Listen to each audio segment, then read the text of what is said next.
అరే అరే ఏంట్రా బాబు మరి ఇలా ఉన్నారు 120 రూపీస్కి ఒరిజినల్ నాటుకోడి పిల్ల అని చెప్పేసి అమ్మేస్తున్నారంట. ఊరే నేస్తమా కొంచెం జాగ్రత్త అయ్యా. ఎందుకంటే కనీసం చేసేదే మీరు మోసం.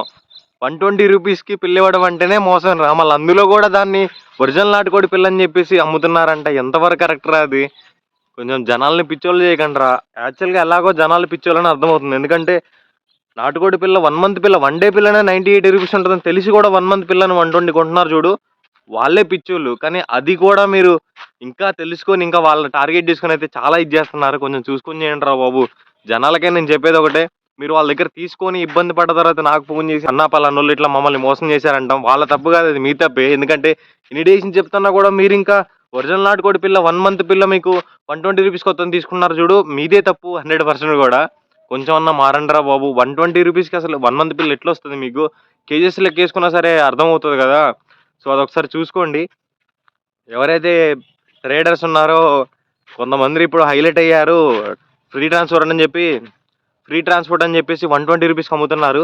సో అది కూడా ఏంటంటే కనీసం నేను ఎన్ని డేస్ సోనాలి అని చెప్పో లేకపోతే అసీల్ అని చెప్పో అమ్ముతున్నారు అనుకున్నా. కానీ ఇప్పుడు తెలిసిన న్యూస్ ఏంటంటే ఒరిజినల్ నాటుకోడి పిల్ల అని చెప్పి అయితే అమ్ముతున్నారంట. నాకు నిన్న కాల్ వచ్చింది. సో ఒరిజినల్ నాటుకోడి పిల్ల అని చెప్పేసి 120 రూపీస్ తీసుకున్నారంట. సో ఇప్పటికైనా మారండి రా బాబు. తీసుకున్న జనాలైనా మారండి. వాళ్ళు అలాగ అమ్మే వాళ్ళు మారరే కానీ. సో చాలా అంటే చాలా ఇదవుతారు. మీకు అర్థం అవ్వట్లేదు. సో పిల్ల తీసుకునేటప్పుడు ఒరిజినల్ నాటుకోడి పిల్ల ఎవడో 120 రూపాయలకి ఇవ్వడు కాబట్టి అదొకటి మైండ్లో పెట్టుకొని పిల్లలు తీసుకోండి.